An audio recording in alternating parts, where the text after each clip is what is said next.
는 조선민주주의인민공화국 조국통일연구원 원장이시며 조선아태평화위원회 리종혁 부위원장님께서 해주시겠습니다. 무대로 모실 때 큰 박수 보내주시기 바랍니다.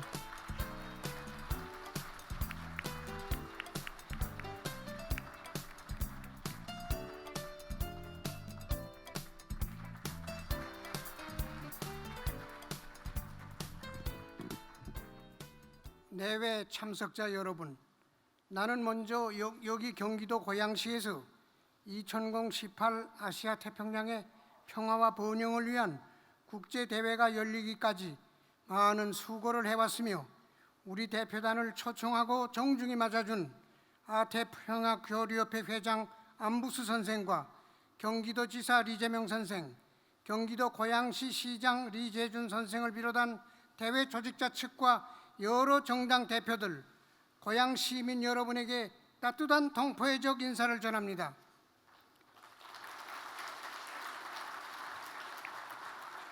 그리고 지역의 평화와 번영을 도모하기 위해 이 자리에 모인 남측과 해외 참석자 여러분들에게도 인사를 보냅니다.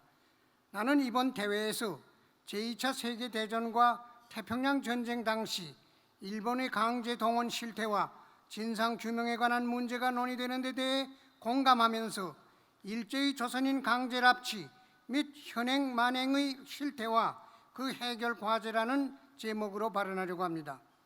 일본은 제2차 세계대전과 태평양 전쟁 시기 아시아 태평양 지역의 많은 나라들에 대한 침략과 약탈, 학살 만행으로 실로 헤아릴 수 없는 불행과 고통을 들씌운 전범 국가입니다. 일본이 저지른 과거 죄행에는 강점 국가 인민들을 강제로 납치, 연행하여 침략 전쟁의 인적, 물적 보장을 위한 노예로 부려먹고 잔인하게 학살한 용서 못할 범죄도 있습니다. 우리 조선민족은 그 범죄 행위의 가장 큰 피해자입니다. 일본 정부는 1938년 국가총동원법이라는 것을 날조하고 그때로부터 패망할 때까지 무려 840여만 명에 달하는 조선 사람들을 강제로 납치, 연행하여 마소처럼 부리다가 집단적으로 잔인 무도하게 학살하였습니다. 당시 우리나라의 인구가 2천만 명이었다는 점을 고려할 때 이것은 사실상 거의 모든 생산 가능한 노력자들을 노예로 부린 것으로 됩니다. 특히 10대의 소녀들과 자녀들, 유부녀들을 비롯한 청순한 조선 여성들을 20만 명이나 끌고 가 일본군 성노예로 유린한 범죄는 이 세상 어떤 침략 군대에서도 있어본 적 없는 치떨리는 만행이었습니다. 일본의 납치, 강제 연행은 징발, 체포, 회유기만, 공갈 협박, 사기 협잡 등 육체적 강제와 정신적 강제를 결합한 초폭력적이며 조직적인 범죄 행위였고 중세기적인 노예제적 균율을 적용하여 사람의 모든 존엄과 정신 육체를 깡그리 유린하고 잔인하게 소멸한 반인륜적인 범죄 행위였습니다. 이것만으로도 일본은 세계 최대의 납치국, 야만 국가로서의 진면모를 세상에 드러낸 것으로 됩니다. 더욱이 조선민족의 말과 글, 역사, 지어 사람의 성과 이름마저 없애려 한 일본의 책동은 지난 제2차 세계대전 시기 유태인을 대상으로 파쇼 도이칠란드가 자행한 잔인한 인종말살 범죄를 능가하는 가장 악랄한 민족말살 범죄 행위였습니다. 그러나 일본 당국은 패망 후 70여 년이 지난 오늘까지도 피 묻은 침략 역사와 과거 범죄에 대해 사죄와 보상은커녕 인정조차 하지 않으려 하고 있습니다. 오늘날 일본은 자기 과거 범죄사를 축소 은폐하는 데 머무는 것이 아니라 역사 교과서를 개혁하고 각종 오용 선전수단의 발동을 통해 아예 전면 왜곡, 전면 부정, 극구 찬양하는 대로 돌아섰으며 재침을 위한 사회적 분위기를 형성하는 대로 지향하고 있습니다. 일본 자위대의 능력은 서방 세계에서 미군 다음 가는 침략 무력으로 변모되고 전수방위 전략은 전방위적인 선제 공격 전략으로 바뀌었으며 작전 영역은 테러 위협에 대한 대응, 집단적 자유권 발동을 내들고 전 세계로 확대되었습니다. 일본의 재침 야망의 시련은 전쟁 포기, 전력 보유 금지, 교전권 금지를 명시한 평화 헌법을 뜯어고치는 마지막 공정을 향해 줄다름치고 있습니다. 일본은 더 이상 위정자들이 입버릇처럼 외워대던 평화 국가인 것이 아니라 정계와 군부, 군수업체, 언론이 하나로 유착되어 군국화로 미친 듯이 내달리는 전쟁 국가, 지역의 평화와 안전을 위협하는 가장 불안전한 요소로 되고 있습니다. 이것은 동북아시아와 나아가 전 인류의 심각한 우려를 자아내고 있습니다. 역사적으로 일본의 침략 역사는 언제나 과거 부정으로부터 출발했고 오늘날 재침의 야망도 과거 부정에서부터 출발하고 있다는 것을 우리는 한시도 잊지 말아야 합니다.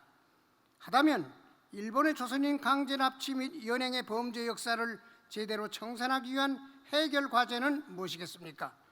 그것은 첫째로 일본 정부가 조선인 강제 납치 및 연행의 범죄 진상을 철저히 조사 규명하고 그 전모를 시급히 공개하는 것입니다. 인권유린 범죄를 조직적으로 감행한 가해국이 피해국과 피해자 및 유가족들 앞에서 책임지는 것은 국제법적 제도이며 관례입니다.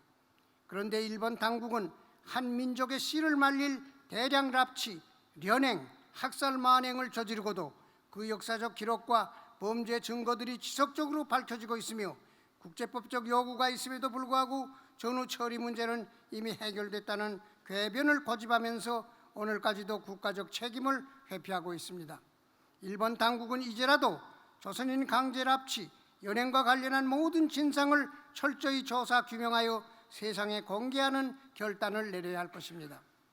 둘째로 일본 정부는 조선인 강제 납치, 연행에 대한 국가적 책임을 인정하고 모든 피해자들과 희생자 유가족들에게 공식 사과하며 충분한 배상을 해야 합니다.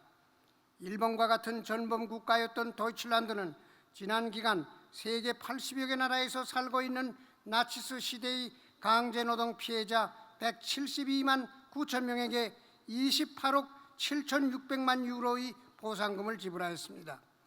이와 반면에 일본 당국은 패망 70년이 훨씬 지난 오늘까지도 과거 범죄 청산을 회피하고 있을 뿐 아니라 그 무슨 일본인 납치 문제만을 떠들면서 오히려 우리 공화국을 물고 늘어지는 등 적반하장적으로 놀아대고 있습니다.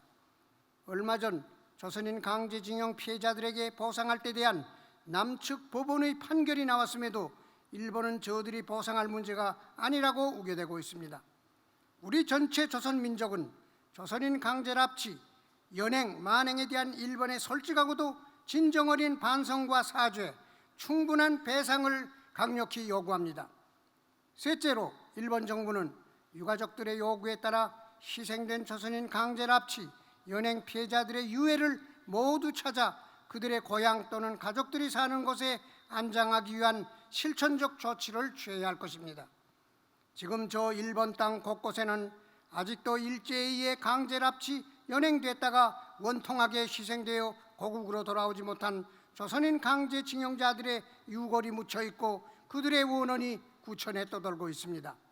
나는 그런 의미에서 지난 14년 동안 아태평화교류협회가 조선인 강제징용 피해자들의 유골 반환을 위해 기울인 수고와 노력에 대해 높이 평가하며 이번 대회가 일본의 강제징용 범죄를 고발하고 전 세계에 알리는 의미 있는 화합이 될 것이라고 생각합니다.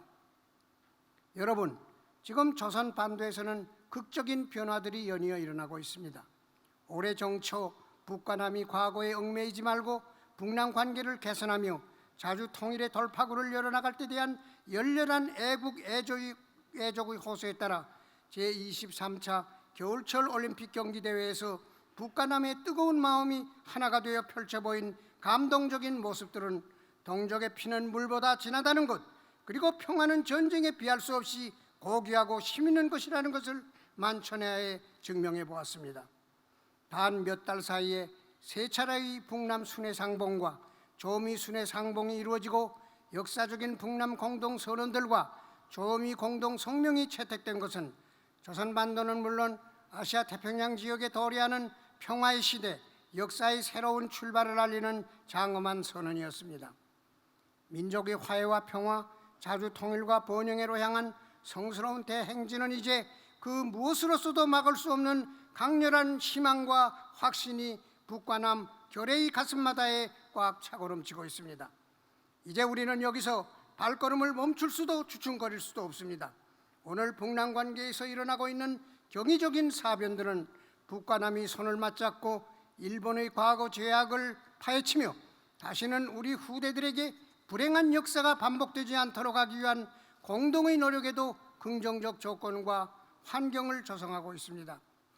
과거에 대한 올바른 정립이 없이 현재를 논할 수 없고 미래로 나갈 수 없습니다. 역사를 망각한 민족에게는 결코 미래가 없는 법입니다. 일본 당국은 과거 조선인민에게 끼친 일제의 죄악을 절대로 용납치 않으려는 북과 남의 결연한 의지를 똑바로 보아야 합니다. 일본이 과거 죄악에 대한 반성과 사죄, 배상을 어떻게 하는가 하는 것은 조선 반도는 물론 아시아와 태평양 지역의 평화, 번영과 잇따라 있으며 그것은 곧 세계 평화에도 지대한 영향을 미칠 수밖에 없습니다. 아시아 태평양 지역의 모든 국가들은 마땅히 지금 조선 반도에서 펼쳐지고 있는 의미 있는 변화와 북과 남의 공동의 노력에 응당한 관심을 돌리고 긍정적인 발전을 적극 추동해야 한다고 봅니다. 이런 견지에서 나는 이번 대회가 속이 훌륭한 성과를 거둠으로써 조선 반도의 항구적 평화 체제 구축과 아시아 태평양 지역의 평화 번영을 이루가는 데서 자기 몫을 다할 것을 기대합니다. 감사합니다.